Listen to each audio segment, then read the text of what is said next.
Salut, c'est Pierre Martin.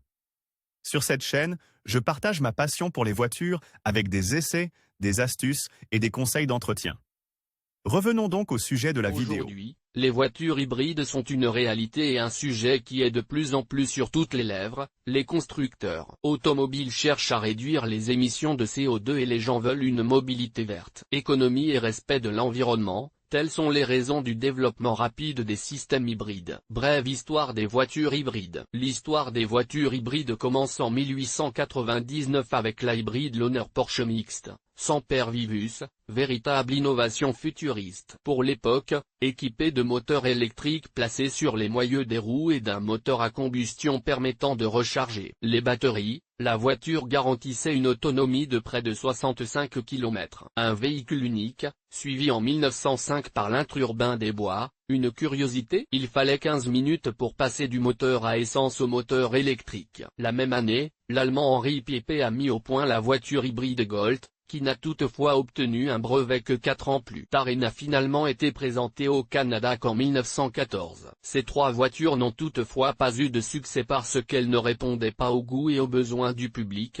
La disponibilité bon marché de l'essence les rendait inutiles, bien qu'il s'agisse des premières voitures essence-électricité développées pour un usage quotidien. Les voitures hybrides aujourd'hui. La production en série d'une voiture hybride est encore compliquée aujourd'hui, mais elle permet d'effectuer des trajets respectueux de l'environnement et de réaliser d'importantes économies de carburant, qui est devenu depuis longtemps beaucoup moins bon marché que par le passé. À cet égard, un système hybride permet de réduire la consommation de carburant jusqu'à 70%, surtout en ville. Les hybrides les plus complexes sont aujourd'hui capables de produire zéro émission de CO2, sans souffrir de la limitation de l'autonomie des voitures 100% électriques. En outre, les voitures hybrides, du moins les modèles les plus récents, sont également développés pour récupérer les types d'énergie qui sont normalement gaspillés. C'est le cas lors du freinage, pour lequel ce couple est stocké afin d'être exploité en cas de besoin, grâce à l'accumulation du moteur électrique. Grâce à ces récupérations d'énergie, la charge du moteur est donc plus faible,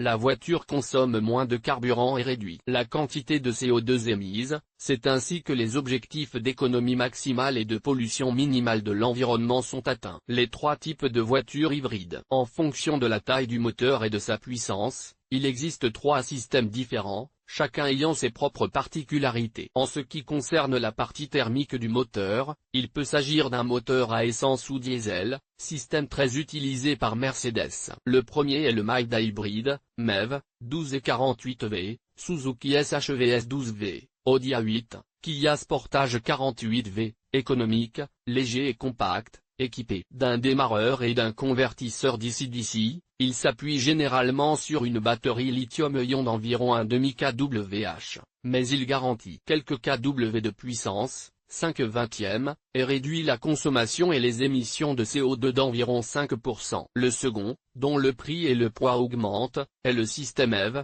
celui de la Toyota Prius, la plus vendue, qui utilise des batteries améliorées capables de garantir quelques kilomètres en mode tout électrique. Le troisième est le système plug-in, FEV, qui est le plus cher, comme dans la BMW 530e, la Mini Countryman SE, la Volvo Twin Engine. Cependant, il repose sur des batteries puissantes et les voitures équipées de cette technologie peuvent parcourir au moins 30 km en mode 100% électrique. Voiture hybride ou voiture 100% électrique? Maintenant que vous connaissez mieux les voitures hybrides, une comparaison avec leurs concurrentes vertes directes, à savoir les voitures 100% électriques, s'impose. Une première différence fondamentale entre ces deux catégories de voitures concerne la motorisation. Les hybrides sont en effet équipés de deux moteurs, et offrent donc une plus grande poussée à l'accélération. Les voitures électriques sont totalement silencieuses, c'est pourquoi, selon la loi, les constructeurs ont récemment ajouté des synthétiseurs sonores pour avertir les piétons, et moins puissantes, notamment parce que plus on les utilise, plus elles s'épuisent rapidement, ce qui diminue drastiquement leur autonomie. En ce qui concerne le coût d'achat, les voitures hybrides permettent de réaliser de bonnes économies par rapport aux voitures 100% électriques, même si, grâce aux incitants gouvernementaux des derniers et prochains mois et aux différents bonus, il est possible d'économiser pas mal d'argent. Publié dans Voiture hybride guide d'achat.